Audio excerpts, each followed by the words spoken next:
एक दिन Nobita, Doraemon और शिजुका टाइम मशीन में बैठकर करीब 40,000 साल पहले पहुंच जाते हैं, क्योंकि वे उन इंसानों को देखना चाहते हैं जो अब दुनिया से खत्म हो चुके हैं, यानी निएंडरथल।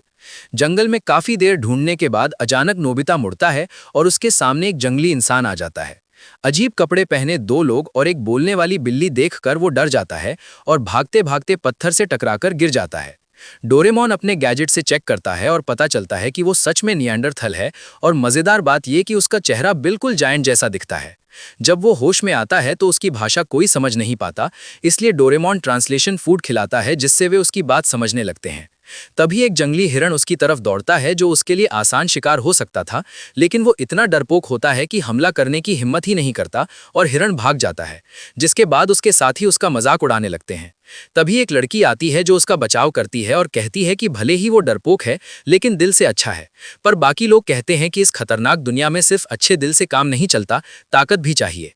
बाद में नोबिता और डोरेमोन उसकी गुफा में जाते हैं और दीवारों पर बने चित्र देखकर समझते हैं कि पहले उसका बड़ा कबीला था, लेकिन अब शायद वही आखिरी निएंडरथल बचा है। वो लड़की को पसंद भी करने लगता है और उसे फूल देने की कोशिश करता है, मगर दोस्त उसका मजाक उड़ा देते हैं।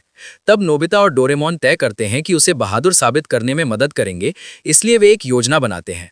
डोरेमोन नोबिता को लड़की के कपड़े पहनाकर चारा बनाता है ताकि वे एक बड़े जंगली जानवर को गुस्सा दिलाएं, और जब वो हमला करे तो निएंडरथल सुपर ग्लव्स पहनकर हीरो बनकर सबको बचा ले।